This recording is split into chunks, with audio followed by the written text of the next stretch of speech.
அனைவருக்கும் வணக்கம். Welcome to peoples heroes academy. இந்த பதிவில் நம்ம ஒரு புத்தகத்தினுடைய ரிவ்யூ தான் பார்க்க போகிறோம். அதுக்கு முன்னாடி நம்ம சேனலை யாராச்சும் சப்ஸ்கிரைப் பண்ணாமல் இருந்தீங்க அப்படின்னா சப்ஸ்கிரைப் பண்ணிட்டு கிளாஸை கண்டினியூ பண்ணுங்கள். ஓகேங்களா? அப்போ இந்த சமூக பொருளாதார பிரச்சனைகள் அப்படின்றதுக்கு டிஎன்பிஎஸ்சி இப்போ ரீசெண்டாக ரொம்ப இம்பார்ட்டன்ஸ் கொடுக்க ஆரம்பிச்சிட்டாங்க. முன்னாடிலாம் பார்த்தீங்க அப்படின்னா மெயின் சிலபஸில் மட்டும்தான் இருக்கும். ஆனால் இப்போ நீங்கள் குரூப் 4 சிலபஸும் சரி, குரூப் 2 2A ப்ரிலிம் சிலபஸ்லையும் சரி, குரூப் 1 ப்ரிலிம் சிலபஸ்லையும் சரி உங்களுக்கு இந்த சமூக பொருளாதார பிரச்சனைகள் அப்படின்றது இருக்குது. அது மட்டும் இல்லாமல் எந்தெந்த எக்ஸாம்ஸ்லாம் உங்களுக்கு எக்கனாமிக்ஸ் அப்படின்றது இருக்கோ எல்லாத்துலேயுமே உங்களுக்கு இந்த சமூக பொருளாதார பிரச்சனைகள் கொடுத்துருக்காங்க. ஸோ நீங்கள் படிச்சு தான் ஆகணும். குரூப் 4 படித்தாலும் சரி, குரூப் 1 படித்தாலும் சரி, ப்ரிலிம்ஸ் படித்தாலும் சரி, மெயின்ஸ் படித்தாலும் சரி அப்படின்ற லெவல் தான் இருக்குது. இப்போ எக்ஸாம்பிளுக்கு உங்களுக்கு குரூப் 4 சிலபஸில் உங்களுக்கு என்ன கொடுத்துருக்காங்க? தற்போதைய சமூக பொருளாதார பிரச்சனைகள் கொடுத்துருக்காங்களா? அப்போ என்ன பண்ணணும்? நீங்கள் ப்ரிலிம்ஸ் படித்தாலும் இந்த டாப்பிக்கை நீங்கள் படிச்சு தான் ஆகணும். அதுக்காக ஒரு புத்தகம் நமக்கு இப்போ புதுசாக லான்ச் பண்ணியிருக்காங்க. ஸோ அந்த புத்தகத்தை பற்றி தான் இந்த பதிவில் பார்க்க போகிறோம். இந்த புத்தகத்தினுடைய ஆத்தர் பற்றி பார்க்கணும் அப்படின்னு சொல்லி பார்த்தீங்கன்னா பா சிவா அப்படின்ற சார் தான் எழுதியிருக்காங்க. இந்த சாரை பொறுத்த வரைக்கும் ஏற்கனவே 2022 இந்த சமூக பொருளாதார பிரச்சனைகள் அப்படின்ற ஒரு புத்தகம் போட்டிருந்தாங்க. நம்ம மெயின்ஸுக்கு குரூப் 1 மெயின்ஸ், குரூப் 2 2A மெயின்ஸுக்கும் ரொம்ப ஹெல்ப்ஃபுல்லாக இருந்துச்சு. அது மட்டும் இல்லாமல் அசிஸ்டன்ட் ஜெயிலர் எக்ஸாமுக்கு ரொம்ப ஹெல்ப்ஃபுல்லாக இருந்துச்சு. ஸோ இந்த சமூக பொருளாதார பிரச்சனைகள் இதை பொறுத்த வரைக்கும் நம்ம புதுசாக ஒரு டாபிக் படிக்கிறோம் அப்படின்றப்ப நமக்கு எப்படி படிக்கணும், என்ன படிக்கணும்னு ஒரு ஐடியாவே இல்லாமல் சுற்றிக்கிட்டு இருந்த ஒரு சுச்சுவேஷனில் இந்த புத்தகம் கிடச்சிச்சு. ரொம்ப ஹெல்ப்ஃபுல்லாக இருந்துச்சு. அந்த புத்தகத்தினுடைய செகண்ட் எடிஷன் அப்படின்றதுனால தான் இந்த புத்தகம் அப்படின்றது நம்ம லான்ச் பண்ண உடனேவே வாங்கியிருந்தோம். ஓகேங்களா? இப்போ 2025 செகண்ட் எடிஷன் கொடுத்துருந்தாங்க. லான்ச் பண்ணி 28 அன்னைக்கு லான்ச் பண்ணியிருந்தாங்க. ஸோ நம்ம வாங்கி இந்த புத்தகத்தில் ஒரு 2 நாள் ரிவ்யூ பண்ணி இந்த புத்தகம் எப்படி இருக்குது அப்படின்றத உங்களுக்கு சொல்ல போகிறோம். ஓகேங்களா? ஓகே. அப்போ இந்த புத்தகத்தில் ஏற்கனவே சொல்லிட்டோம் அந்த சாருடைய ஸ்பெஷல் என்ன அப்படின்றதையும் சொல்லிட்டோம். ஏற்கனவே ஒரு புத்தகம் போட்டு அந்த புத்தகமும் வெற்றியாக இருக்கக்கூடிய புத்தகம். இது மட்டும் இல்லாமல் இவங்க வேறு ஒரு சில புத்தகங்களும் வச்சுருக்காங்க. அந்த புத்தகம் வாங்கணும்னு சொல்லி நினச்சிங்கன்னா கான்டாக்ட் நம்பர்லாம் நம்ம டிஸ்கிரிப்ஷனில் கொடுக்குறோம். நீங்கள் எடுத்து யூஸ் பண்ணிக்கலாம். ஓகேங்களா? ஓகே. அப்போ அதே போல் இந்த சாம்பிள் பேஜஸ், இது வந்து சாம்பிள் பேஜஸ் தான், அவங்க ரிலீஸ் பண்ண சாம்பிள் பேஜஸ் தான். இந்த சாம்பிள் பேஜஸ்க்கான லிங்க்கும் இந்த வீடியோட டிஸ்கிரிப்ஷனில் இருக்கும். அதையும் நீங்கள் எடுத்து பார்த்துக்கோங்க. அப்போ இந்த புத்தகத்துடைய கண்டென்ட் எப்படி இருக்குது அப்படின்றத பற்றி பார்க்குறதுக்கு முன்னாடி இந்த புத்தகத்தினுடைய அவுட்லுக் எப்படி இருக்குது, பிரிண்டிங் எப்படி இருக்குது, பேப்பர் குவாலிட்டி எப்படி இருக்குது அப்படின்றதெல்லாம் நீங்கள் கண்ணால் ஒரு முறை பார்த்துட்டு வந்துருங்க. இதுதான் நமக்கு பத்மா பப்ளிகேஷன்ஸ்லேருந்து போட்டிருக்கக்கூடிய சமூக பொருளாதார பிரச்சனைகள் இந்தியா மற்றும் தமிழ்நாடு அப்படின்ற புத்தகம் செகண்ட் எடிஷன் 2025. இப்போதான் உங்களுக்கு இந்த புக்கு அப்படின்றது புதுசாக லான்ச் பண்ணியிருக்காங்க. இந்த புத்தகத்துடைய ஆத்தர் நேம் அப்படின்னு சொல்லி பார்த்தீங்கன்னா பா சிவா அப்படின்ற ஒரு சார் தான் போட்டிருக்காரு. ரொம்ப ஏற்கனவே ஒரு சோசியல் இஷ்யூஸ்க்கு ரொம்ப பேர் போன ஒரு ஆத்தர் அப்படின்னு சொல்லி நம்ம சொல்லலாம். ஓகேங்களா? பின்னாடி பக்கம் அப்படின்னு சொல்லி பார்த்தீங்கன்னா உங்களுக்கு அவங்களுடைய வேற புத்தகங்கள் கொடுத்துருக்காங்க. இந்த புத்தகத்தினுடைய சிறப்பம்சங்கள் அப்படின்ற விஷயம் கொடுத்துருக்காங்க. 15 தலைப்புகள் புதிய பாடத்திட்டத்தின்படி கொடுத்துருக்காங்க. 2024 நவம்பர் வரைக்குமான கரண்ட் அஃபேர்ஸ் நமக்கு ஆட் பண்ணி கொடுத்துருக்காங்க. அது மட்டும் இல்லாம டிஸ்கிரிப்டிவ் டைப்ல இதுக்கு முன்னாடி நடந்த எக்ஸாம்ஸ்ல என்னென்ன கொஸ்டின்ஸ் கேட்டிருக்காங்க அப்படின்றத கடைசி ஒரு 10 இயர்ஸ்க்கு எடுத்து கொடுத்துருக்காங்க. இது எந்தெந்த எக்ஸாம்ஸ்க்கு யூஸ் ஆகுது அப்படின்ற விஷயம் கொடுத்துருக்காங்க. TNPSC group 2A mains, group 2 mains, TNPSC group 1 mains, Jailer exam, assistant Jailer exam. அது மட்டும் இல்லாம பாத்தீங்கன்னா இப்போ உங்களுக்கு குரூப் 2, குரூப் 4, அது மட்டும் இல்லாம குரூப் 1 இதுலயுமே உங்களுக்கு எக்கனாமிக்ஸ்ல உங்களுக்கு சோசியல் இஷ்யூஸ் அப்படின்றத சேர்த்திருக்காங்க. ஸோ அந்த சப்ஜெக்ட்டுக்குமே உங்களுக்கு பிரிலிம்ஸ் படிச்சாலும் உங்களுக்கு இது யூஸ் ஆகும். குரூப் 4க்கும் யூஸ் ஆகும் அப்படின்ற விஷயத்த சொல்லிக்கிறோம். ஓகேங்களா? ஓகே. இதுதான் புத்தகத்துடைய முன்பக்கம் மற்றும் பின்பக்கம். உள்ள எப்படி இருக்கு அப்படின்றத பாத்தீங்கன்னா உங்களுக்கு முதல் பக்கம் கொடுத்துருக்காங்க. 2வது பக்கம் அப்படின்னு சொல்லி பார்த்தீங்கன்னா உங்களுக்கு நூலுடைய குறிப்புகள் கொடுத்துருக்காங்க. சமூக பொருளாதார பிரச்சனைகள் எப்போ போட்டிருக்காங்க? 2ஆம் பதிப்பு 2025 கொடுத்துருக்காங்க. ஆத்தர் பத்தி போட்டிருக்காங்க உங்களுக்கு. மொத்தம் பார்த்தீங்கன்னா 544 பக்கங்கள் பிளஸ் இண்டெக்ஸ் ஒரு 52 பேஜ். இண்டெக்ஸை இன்டெப்தா எடுத்து கொடுத்துருக்காங்க. அதை பத்தி எல்லாமே நம்ம உள்ள இன்டெப்தா பார்ப்போம் வீடியோல. மொத்தம் 596 பக்கங்கள் இருக்கு. விலை கொடுத்துருக்காங்க. தொடர்புக்கு நீங்க இந்த கான்டாக்ட் நம்பரை கான்டாக்ட் பண்ணி நீங்க இந்த புத்தகங்கள் வாங்கிக்கலாம். ஓகேங்களா? ஓகே. அப்ப இது அணிந்துரை எழுதியிருக்காங்க கவர்மெண்ட்ல இருந்து. கவர்மெண்ட் சைட்ல இருந்து ஒரு ஆஃபீஸர் எழுதி கொடுத்துருக்காங்க. இவர் தான் நமக்கு ஆசிரியர் பத்தி நமக்கு கொடுத்துருக்காங்க. நெக்ஸ்ட் பாத்தீங்க அப்படின்னா இண்டெக்ஸ் பேஜஸ் இப்படிதான் இருக்கு. அப்ப இண்டெக்ஸ் பேஜ்ல உங்களுக்கு எதெல்லாம் கவர் பண்ணிருக்காங்க, சிலபஸ்ல எதெல்லாம் கவர் ஆகும், எந்தெந்த எக்ஸாமுக்கு எப்படி எல்லாம் கவர் ஆகும் அப்படின்றத பத்தி நம்ம பின்னாடி பார்ப்போம். சிலபஸை பொறுத்த வரைக்கும் உங்களுக்கு ஓவராலவே சூப்பரா எக்ஸ்பிளைன் பண்ணி கொடுத்துருக்காங்க. உங்களுக்கு பார்த்தாலே தெரியும் 52 பக்கம் இண்டெக்ஸ் கொடுத்துருக்காங்க அப்படின்னு சொல்லி சொன்னோம். ஸோ அப்பயே அதுலயே உங்களுக்கு தெரிஞ்சிருக்கும் எந்த அளவுக்கு இண்டெக்ஸ் கொடுத்துருப்பாங்க அப்படின்னு சொல்லி. எக்ஸாம்பிளுக்கு உங்களுக்கு குழந்தை துன்புறுத்தல் அப்படின்றத எடுத்தாங்கன்னா அதுக்குள்ள என்னென்ன சப் ஹெட்டிங்ஸ் இருக்கு அப்படின்றத முழுக்க உங்களுக்கு எடுத்து கொடுத்துருக்காங்க. ஸோ நீங்க உள்ள போய் இந்த விஷயம் நீங்க படிக்கணுமா வேண்டாமா அப்படின்றத பார்க்கணும் அப்படின்ற அவசியம் கிடையாது. ஸ்டார்டிங்ல இருக்கக்கூடிய ஒரு 4 பக்கம் இந்த பக்கம் வரைக்கும் உங்களுக்கு என்ன பண்ணி கொடுத்துருக்காங்கன்னா உங்களுக்கு அந்த வளவலன்னு இருக்கும் இல்லையா, நோட்டீஸ் பேப்பர்ஸ் பார்த்துருப்பீங்க. அந்த பேப்பர்ஸ்ல உங்களுக்கு பிரிண்ட் பண்ணி கொடுத்துருக்காங்க. பேலன்ஸ் பேப்பர்ஸ் அப்படின்னு சொல்லி பார்க்குறப்போ உங்களுக்கு ஒரு நல்ல குவாலிட்டிலே பிரிண்ட் பண்ணி கொடுத்துருக்காங்க. கொடுக்கக்கூடிய அமௌண்ட்டுக்கு ஒர்த்தா அப்படின்னு கேட்டால் கண்டிப்பா ஒர்த் அப்படின்னு சொல்லி சொல்லலாம். பேப்பர் குவாலிட்டி அப்படின்றது ரொம்பவே ஒர்த்தா இருக்கு. அப்ப கண்டென்ட் எப்படி இருக்கு, உள்ள எப்படிலாம் கவர் பண்ணி கொடுத்துருக்காங்க அப்படின்ற எல்லா விஷயத்தையுமே நம்ம பின்னாடி பார்ப்போம். இப்போதைக்கு புக்குடைய பிரிண்டிங் எப்படி இருக்கு, கண்டென்ட் எப்படி இருக்கு, பேப்பர் எப்படி இருக்கு, அலைன்மெண்ட் எப்படி இருக்கு அப்படின்ற விஷயங்கள்லாம் பாருங்க. அலைன்மெண்ட்லாம் உங்களுக்கு அழகா கேப் விட்டு குறிக்கிறதுக்கு எந்த ஒரு பிரச்சனையுமே இல்லாம நடுவுல நல்ல ஸ்பேசிங்கா குடுத்து நல்லா சூப்பரா பண்ணியிருக்காங்க. ஸ்பேசிங்ஸ் அப்படின்றதுக்கு உங்களுக்கு குறையே இருக்காது. நல்லா நீங்க குறிச்சு வைக்கலாம். ஏதாச்சும் ஒரு பாயிண்ட் எக்ஸ்ட்ரா கிடைச்சுச்சு அப்படின்னா, நீங்க சைடுல நோட் பண்ணி வைக்கலாம். மேல நோட் பண்ணி வைக்கலாம். அந்த மாரி கேப்ஸ் அப்படின்றது நல்லாவே குடுத்துருக்காங்க. இப்ப நீங்க பிரிண்டிங் எப்படி இருக்கு அப்படின்னு பாருங்க. பிரிண்டிங் அப்படின்றது நல்லாவே இருக்கு. உங்களுக்கு அதே போல பேப்பர் குவாலிட்டி அப்படின்றதுமே நல்ல குவாலிட்டில குடுத்துருக்காங்க. படிக்கிறதுக்கு இதுல எந்த ஒரு பிரச்சனையுமே இருக்காது. ஓகேங்களா? ஓகே. அப்ப இதுதான் இந்த புத்தகத்தினுடைய அவுட்லுக் அப்படின்ற ஒரு விஷயம். அப்ப இந்த புத்தகத்துல கன்டென்ட் எந்த அளவுக்கு கவர் பண்ணி குடுத்துருக்காங்க, எந்தெந்த எக்ஸாம்ஸ்க்கு எந்தெந்த கன்டென்ட்ஸ் யூஸ் ஆகும் அப்படின்றத பத்தி நம்ம இனிமே பார்ப்போம். சரி, ஓகேங்களா? ஓகே. புத்தகம் எப்படி இருந்துச்சு அப்படின்றத பார்த்துருப்பீங்க. அவுட்லுக் நம்ம சொன்ன மாரி பேப்பர் குட் குவாலிட்டி குடுத்துருக்காங்க. பிரிண்டிங் குவாலிட்டியும் குட்டா குடுத்துருக்காங்க. அப்ப கன்டென்ட் குவாலிட்டி எப்படி இருக்கு அப்படின்றத பார்க்கணும் இல்லையா? ஸோ பார்த்துருவோம். இண்டெக்ஸ் பேஜ் அப்படின்னு சொல்லி பார்த்தீங்கன்னா, உங்களுக்கு 52 பக்கம் இண்டெக்ஸ் குடுத்துருக்காங்க. இண்டெக்ஸையே உங்களுக்கு தெளிவா எடுத்து குடுத்துருக்காங்க. நீங்க உள்ள போய் எது எங்க இருக்குன்னு தேடணும்னு அவசியமே கிடையாது. இப்ப நார்மலா உங்களுக்கு பார்த்தீங்க அப்படின்னா, குழந்தை தொழிலாளர்னு எடுத்தீங்கன்னா, குழந்தை தொழிலாளர் ஒரு 60 பக்கத்துக்கு குடுத்துருக்காங்க. அதுக்குள்ள நிறைய சப்ஹெட்டிங் இருக்கும். உங்களுக்கு திடீர்னு ஒரு ஸ்கீம் தேவைப்படலாம். அந்த ஸ்கீம் தேவைப்படணும் அப்படின்னா, நீங்க உள்ள போய் தேடிக்கிட்டு இருக்கணும் அந்த ஸ்கீம் எங்க இருக்குன்னு. ஆனா இதுல உங்களுக்கு சப்ஹெட்டிங்ஸ் எல்லாத்தையுமே இண்டெக்ஸ்ல குடுத்துட்டாங்க. ரொம்ப யூஸ்ஃபுல்லா இருக்கும். எப்பயுமே போன புக்லயுமே அப்படிதான் குடுத்திருந்தாங்க. ரொம்ப யூஸ்ஃபுல்லா இருந்துச்சு அந்த விஷயம். திடீர்னு எனக்கு ஒரு ஸ்கீம் தேவைப்படும். அந்த ஸ்கீம் பத்தி தெரிஞ்சுக்கிட்டா போதும். அதுக்கு நான் என்ன பண்ணணும், எஜுகேஷன் பத்தி ஒரு இல்லம் தேடி கல்வி ஸ்கீம் பத்தி வேணும் அப்படின்னா, நான் அந்த கல்வி எடுத்து நான் ஃபுல்லா என்ன பண்ணணும், அந்த ஸ்கீம் பத்தி தேடணும். எங்க இருக்கு, எங்க இருக்கு, எங்க இருக்குன்னு. ஆனா இந்த புத்தகத்துல உங்களுக்கு தெளிவா எடுத்து குடுத்துருவாங்க. இது இந்த புத்தகத்தினுடைய ஒரு சிறப்பம்சம். அதை பத்தி நம்ம பின்னாடி பார்ப்போம். இப்போ உங்களுக்கு எந்த அளவுக்கு சிலபஸ் கவர் ஆயிருக்கு, குரூப் 2A மெயின் சிலபஸ்ல உங்களுக்கு எந்த அளவுக்கு கவர் ஆயிருக்கு அப்படின்றத பார்ப்போம். இந்த எக்ஸாமுக்கு தான் இப்போ நிறைய மாணவர்கள் படிச்சுட்டு இருக்கீங்க. அதனால இதை வச்சு நம்ம சொல்றோம். இது இல்லாமல் உங்களுக்கு குரூப் 1 மெயின்ஸ்ல உங்களுக்கு தனியாக ஒரு பேப்பரா இருக்கு. குரூப் 2 மெயின்ஸ்ல ஒரு 50 மார்க்கு கேட்போம் அப்படின்ற ஒரு விஷயம் சொல்லியிருக்காங்க. குரூப் 2 ஒரு 15 கேள்விகள் அதில் இது கேட்க போறாங்க. ஓகேங்களா? ஓகே. இதில் பார்த்தீங்க அப்படின்னா சோசியல் இஷ்யூஸ்க்கு மட்டும் கவர் ஆகாமல் இந்த தமிழ்நாடு அரசு வழங்கும் நலத்திட்டங்கள் மற்றும் நடவடிக்கைகள் அப்படின்னு சொல்லி யூனிட் 2ல ஒரு சிலபஸ் இருக்குது. அதுலேயும் உங்களுக்கு இது கவர் ஆகிரும். அந்த டாப்பிக்குமே உங்களுக்கு இங்கே கவர் ஆகும். இந்த நடப்பு நிகழ்வுகள் அப்படின்றதுலையும் கொஞ்சம் கவர் ஆயிரும். ஓகேங்களா? ஓகே. அப்ப இது உங்களுக்கு சிலபஸ். இதுல வந்து 20 கேள்விகள் கேட்போம் அப்படின்றத சொல்லியிருக்காங்க. ஃபர்ஸ்ட் 2 டாபிக் தமிழ்நாட்டு பொருளாதாரம், வேளாண்மை. இது 2 சோசியல் இஷ்யூஸ்ல வராது.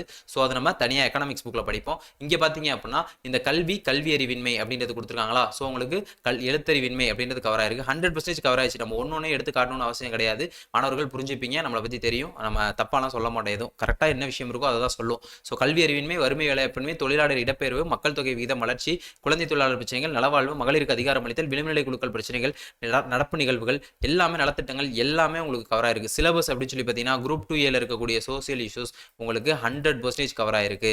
அது மட்டும் இல்லாமல் குரூப் 2ல இருக்கக்கூடிய சிலபஸும் குரூப் 1ல இருக்கக்கூடிய மெயின்ஸ்ல இருக்கக்கூடிய சிலபஸும் உங்களுக்கு கவர் பண்ணி கொடுத்துருக்காங்க. இப்போ இந்த தீவிரவாதம் மற்றும் வன்முறை அப்படின்றதெல்லாம் உங்களுக்கு குரூப் 2 சிலபஸ்ல வரும். குரூப் 1 மெயின் சிலபஸ்ல வரும். குரூப் 2A கிடையாது. அதுவும் உங்களுக்கு கொடுத்துருக்காங்க. இந்த சிறுபான்மையினர் பிரச்சனைகள், மனித உரிமை பிரச்சனைகள், இந்த NGOs, ஊழல், தகவல் அறியும் உரிமை சட்டம், இதுவும் உங்களுக்கு சோசியல் இஷ்யூஸ் தான். இதுவும் உங்களுக்கு கவர் பண்ணி கொடுத்துருக்காங்க.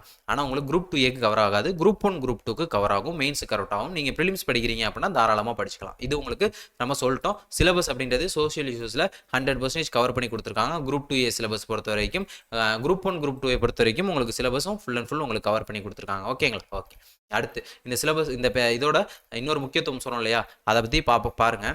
இப்போ உங்களுக்கு குழந்தை தொழிலாளர் பிரச்சனைகள். அப்போ குழந்தை தொழிலாளர் பிரச்சனை சோசியல் இஷ்யூஸை பொறுத்த வரைக்கும் இன்னொரு விஷயம் நல்லா தெரிஞ்சுக்கணும்.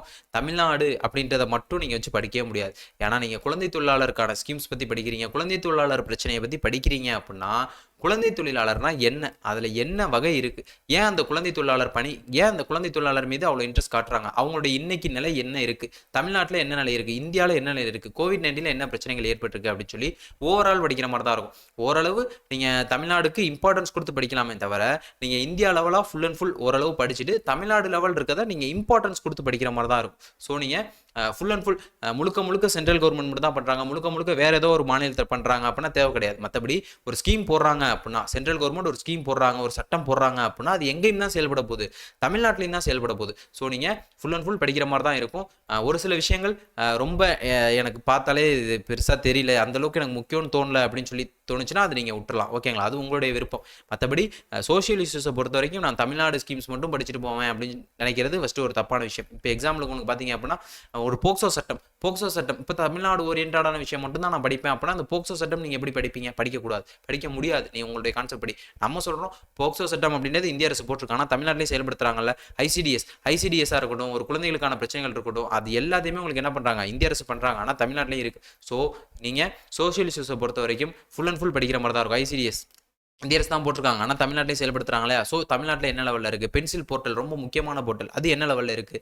இந்திய அரசு தான் போடுறாங்க. ஆனால் இங்கே முக்கியம் இல்லையா? ஸோ இதை பற்றி நீங்கள் படிக்கிற மாதிரி இருக்கும். தமிழ்நாடு ஓரியன்டான விஷயங்களை நல்லா அழுத்தி படிங்க. இந்திய அளவில் இருக்கக்கூடிய விஷயங்களை ஸ்கீம் எப்போ எந்த வருஷம் அப்படின்றத படிங்க.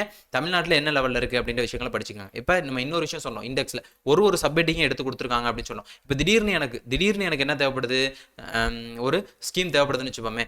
ஒரு ஸ்கீம் அடுத்து திடீர்னு எனக்கு சத்துணவு திட்டம் எப்போ எந்த வருஷம் எந்த இடத்துல ஸ்டார்ட் பண்ணாங்க அப்படின்னு சொல்கிறது ஒரு குழப்பம் ஏற்படுது. நான் என்ன பண்ணுவேன்? இந்த மற்ற விஷயங்களில் இந்த இண்டெக்ஸ் டெப்த்தாக இல்லை அப்படின்னா, இண்டெக்ஸ் இவ்வளோ பெருசாக இருக்குன்னு பயப்பட வேணாம். நம்ம சொல்கிறோம் எந்த அளவுக்கு யூஸ்ஃபுல்லாக இருக்குன்னு சொல்கிறோம். இப்போ நம்ம குழந்தையில் இருக்கும் அப்படின்ற ஒரு விஷயம் தெரியும். அப்போ நம்ம இந்த குழந்தை தொழிலாளர் இருக்கும், ஆனால் இண்டெக்ஸ் எங்கே இருக்குன்னு தெரியலையேன்னு யோசிப்போம். ஆனால் நம்ம இங்கே பார்க்குறப்ப என்னது, இங்கே உங்களுக்கு கொடுத்துருக்காங்க 49ஆம் பக்கத்தில் இந்த குழந்தை நலனுக்கான தமிழக அரசின் இதர நடவடிக்கைகளில் முதலமைச்சரின் காலை உணவு திட்டத்துக்கு அப்புறம் இந்த புரட்சித் தலைவர் எம்ஜிஆர் சத்துணவு திட்டம் இருக்குது அப்படின்னு சொல்லி ஈஸியாக எடுக்க முடியும். அதை நம்ம ஏற்கனவே படிச்சதுனால இந்த மாதிரி கொஞ்சம் ஹெல்ப் பண்ணிச்சு இந்த புத்தகம்.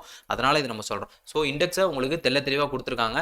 ஒரு விஷயத்தையும் சப்மிட்டிங்கை போட்டு தெள்ள தெளிவாக எடுத்து சூப்பராக எடுத்து கொடுத்துருக்காங்க. ஸோ உங்களுக்கு இந்த புத்தகத்தினுடைய இண்டெக்ஸ் அப்படின்றது 52 பக்கம் இருக்குது அப்படின்ற ஒரு விஷயம் நம்ம சொல்லியிருந்தோம். அது உங்களுக்கு ஹெல்ப்ஃபுல்லாக இருக்க போகுது அப்படின்ற ஒரு விஷயத்தை சொல்லிட்டோம். அதே போல் ப்ரீவியஸ் இயர் கொஷின்ஸ், மெயின்ஸுக்கான ப்ரீவியஸ் இயர் கொஷின்ஸ் இது வரைக்கும் லாஸ்ட் 10 வருஷத்தில் என்னென்ன கொஷின்ஸ் கேட்டாங்க டிஸ்கிரிப்டிவ் டைப்பில் அப்படின்ற ஒரு விஷயம் கொடுத்துருக்காங்க. ரொம்பவே ஹெல்ப்ஃபுல்லாக இருக்கும். ஓகேங்களா? ஓகே. அடுத்து இப்போ உங்களுக்கு கண்டென்ட் அப்படின்னு சொல்லி பார்த்தீங்கன்னா நம்ம ஏற்கனவே சொன்ன மாதிரி என்ன பண்ணியிருக்காங்க, உங்களுக்கு அலைன்மெண்ட் நடுவில் கேப் விட்டு இவ்வளோ கேப்பெல்லாம் வந்து நல்லா கொடுத்து கேப்பு ஒரு பாயிண்ட்டுக்கும் இன்னொரு பாயிண்ட்டுக்கும் நடுவில் கேப் விட்டு நம்ம திடீர்னு ஒரு விஷயத்தை அண்டர்லைன் பண்ணி படிக்கிறோம், மார்க் பண்ணி ரவுண்டு பண்ணி படிக்கிறோம்.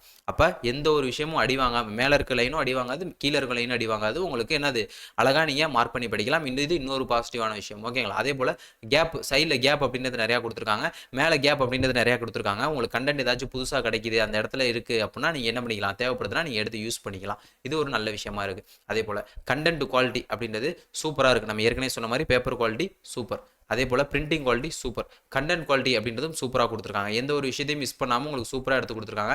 2024 நவம்பர் வரைக்கும் கரண்ட் அஃபேர்ஸ் ஆட் பண்ணி கொடுத்துருக்காங்க. இந்த புத்தகம் அப்படின்னு சொல்லி பார்த்தீங்கன்னா லான்ச் பண்ண உடனே நம்ம வாங்கி 2 நாள் ரிவ்யூ பண்ணி தான் உங்களுக்கு சொல்கிறோம் அந்த புத்தகம் நல்லா இருக்குது அப்படின்ற ஒரு விஷயம். ஸோ இந்த புத்தகம் தேவைப்படுது அப்படின்னா நீங்கள் தாராளமாக வாங்கி படிக்கலாம். சோஷியல் இஷ்யூஸ் எனக்கு எந்த ஒரு ஐடியாவும் இல்லைனா டைம் வேஸ்ட் பண்ணாமல் நான் டக்குன்னு படிக்கணும், இதான் உங்களுடைய நம்பர் வேணால் நீங்கள் கான்டாக்ட் பண்ணி வாங்கிக்கலாம். டைம் வேஸ்ட் பண்ணாமல் நான் டக்குன்னு படிக்கணும்னு நினச்சிங்கன்னா தாராளமாக இந்த புத்தகத்தை வாங்கி படிக்கலாம். ரொம்ப நல்லா இருக்குது இந்த புத்தகம் அப்படின்றது, ரொம்ப நல்லா இருக்குது. கண்டென்ட் வைஸும் சரி, நீங்கள் குவாலிட்டி வைஸும் சரி, பேப்பர் நல்லா இருக்குது இந்த புத்தகம். இதில் ஒரே ஒரு சின்ன நெகட்டிவ் அப்படின்றது, அதை நம்ம நெகட்டிவ்னு சொல்ல மாட்டோம், நம்ம எல்லா புத்தகத்துக்கும் சொல்கிறதா, ஒரு 600 பக்கங்கள் கொண்ட புத்தகம் எந்த அளவுக்கு பெருசாக இருக்கும் அப்படின்றது உங்களுக்கே தெரியும். ஸோ அந்த புத்தகம் அப்படின்றப்போ அந்த புத்தகம் உங்களுக்கு நடுவில் பிரிகிறதுக்கு உடையிறதுக்கு வாய்ப்பு இருக்குது. நெகட்டிவ்னு சொல்லாமல் நம்ம எல்லா புத்தகம் சொல்கிறோம். ஒரு பெரிய புத்தகம் அப்படின்னா நம்ம எப்பயுமே சொல்கிறதா, என்ன பண்ணிக்கலாம், ஒரு ஸ்டிச் பண்ணி அந்த புத்தகத்தை தச்சு நீங்கள் என்ன பண்ணலாம், யூஸ் பண்ணலாம். ஏன்னா நம்ம புத்தகம் வாங்கியிருக்கோம் அப்படின்றப்ப என்ன பண்ணலாம், அந்த புத்தகத்தை காசு கொடுத்து வாங்குகிறோம், வாங்கி படிக்கிறோம், ஃபியூச்சருக்கும் நமக்கு யூஸ் ஆக போகுது அப்படின்றப்ப அந்த புத்தகம் பக்கம் வராமல் இருக்கிறதுக்கு பெரிய புத்தகங்கள் அப்படின்றது வரது நார்மலான ஒரு விஷயம் தான். ஸோ அந்த புத்தகத்தை தச்சு யூஸ் பண்ணிக்கலாம். அதே போல் தைக்கிறப்ப எனக்கு சைடில் அடி வாங்குமா அப்படின்னு கேட்டிங்கன்னா இவ்வளோ கேப் கொடுத்துருக்காங்க. அப்போ பார்த்துக்கங்க, ஒரு பேப்பரில் இவ்வளோ கேப்பு கொடுத்துருக்காங்க, தைக்கிறப்ப அந்த அளவுக்குலாம் அடி வாங்காது, எதுவும் கண்டென்ட்லாம் போகாது, உங்களால் ஈஸியாக படிக்க முடியும், ரொம்ப பிரச்சனையும் இல்லாமல் தான் இருக்கும். ஓகேங்களா? அப்போ இந்த புத்தகம் அப்படின்றது நீங்கள் உங்களுக்கு தோணுச்சு, உங்களுக்கு வேணும், இந்த புத்தகத்தினுடைய இந்த சாம்பிள் பேஜஸ் எல்லாமே நம்ம வீடியோட டிஸ்கிரிப்ஷனில் கொடுக்குறோம். இந்த புத்தகத்தினுடைய விலை அப்படின்னு சொல்லி பார்த்தீங்கன்னா 600 ரூபாய். இந்த புத்தகத்தினுடைய விலை 600 ரூபா ப்ளஸ் 50 ரூபா courier charge. Only Tamil medium only available அப்படின்ற ஒரு விஷயத்தையும் சொல்லிக்கிறோம். தமிழ் மீடியம் மட்டும்தான் அவைலபிளாக இருக்குது. இந்த புத்தகம் வேணும் அப்படின்னு சொல்லி நினச்சிங்கன்னா உங்களுடைய கான்டாக்ட் நம்பருக்கு நீங்கள் கான்டாக்ட் பண்ணி வாங்கிக்கலாம். இந்த புத்தகத்தினுடைய இந்த சாம்பிள் பேஜஸ் நம்ம உங்களுக்கு ஸ்க்ரீனில் காட்டிட்டு இருக்கக்கூடிய இந்த சாம்பிள் பேஜஸ் அப்படின்றது வீடியோட டிஸ்கிரிப்ஷனில் லிங்க் தரோம், எடுத்து யூஸ் பண்ணிக்கோங்க. இவங்களுடைய டீட்டெயில்ஸும் நம்ம கொடுக்குறோம், நீங்கள் எடுத்து யூஸ் பண்ணிக்கோங்க. தமிழ் மீடியம் மட்டும்தான் அவைலபிள் அப்படின்ற ஒரு விஷயத்தையும் சொல்லிட்டோம். புத்தகம் நல்லா இருக்குது அப்படின்ற ஒரு விஷயத்தையும் சொல்லிட்டோம். இந்த புத்தகத்தை கொடுத்த ஆத்தருக்கு ஒரு நன்றியும் தெரிவிச்சுக்கிறோம். ரொம்ப நன்றி அப்படின்ற ஒரு விஷயத்தையும் தெரிவிச்சுக்கிறோம். ஏன்னா போன எக்ஸாம்லேயே ரொம்ப ஹெல்ப் பண்ணிச்சு, இந்த எக்ஸாம்லேயே ஹெல்ப் பண்ண போகுது அப்படின்றப்ப ஒரு நன்றியும் தெரிவிச்சுக்கிறோம். இதே போல் நீங்கள் தொடர்ந்து நிறைய புத்தகங்கள் லான்ச் பண்ணணும் அப்படின்ற ஒரு விஷயத்தையும் தெரிஞ்சுக்கிறோம். ஓகேங்களா? ஓகே. அப்போ இந்த புத்தகம் உங்களுக்கு தோணுச்சு அப்படின்னா ஓப்பன் பண்ணி பாருங்கள், சாம்பிள் பேஜஸை நீங்கள் எடுத்து பாருங்கள். பிடிச்சிருந்துச்சி அப்படின்னா நீங்கள் தாராளமாக வாங்கி யூஸ் பண்ணலாம், எந்த ஒரு பிரச்சனையும் கிடையாது. இந்த புத்தகத்தை பொறுத்த வரைக்கும் ரொம்ப நல்லா கொடுத்துருக்காங்க அப்படின்னு ஒரு விஷயத்தை நம்ம சொல்லிட்டோம். ஓகேங்களா? ஓகே. அப்போ இந்த புத்தகத்தை பற்றி முழுக்க பார்த்துருக்கோம், எதுவும் மிஸ் பண்ணியிருக்க மாட்டோம் அப்படின்னு சொல்லி நம்புகிறோம். நம்ம ஏற்கனவே சொன்ன மாதிரி ப்ரைஸ் அப்படின்றது 600 ரூபாய் ப்ளஸ் 50 ரூபா கொரியர் சார்ஜ். தமிழ் மீடியம் மட்டும்தான் அவைலபிள். அவங்களுடைய ஃபோன் நம்பர் கொடுத்துட்டோம், சாம்பிள் பேஜஸ் கீழே உங்களுக்கு டிஸ்கிரிப்ஷனில் கொடுத்துட்டோம். எல்லாத்தையும் பற்றியுமே நம்ம பேசிட்டோம். பேப்பர் குவாலிட்டி பேசிட்டோம், கண்டென்ட் குவாலிட்டி பேசிட்டோம், பிரிண்டிங் குவாலிட்டி பேசிட்டோம். ஓகேங்களா? ஓகே. அப்போ இந்த பதிவை நம்ம இதோட முடிச்சுப்போம். தொடர்ந்து உழைத்து கொண்டே இருங்க, வெற்றி அப்படின்றது நிச்சயம். நம்ம இதே போல் இன்னொரு வகுப்பில் சந்திப்போம். நன்றி, வணக்கம்.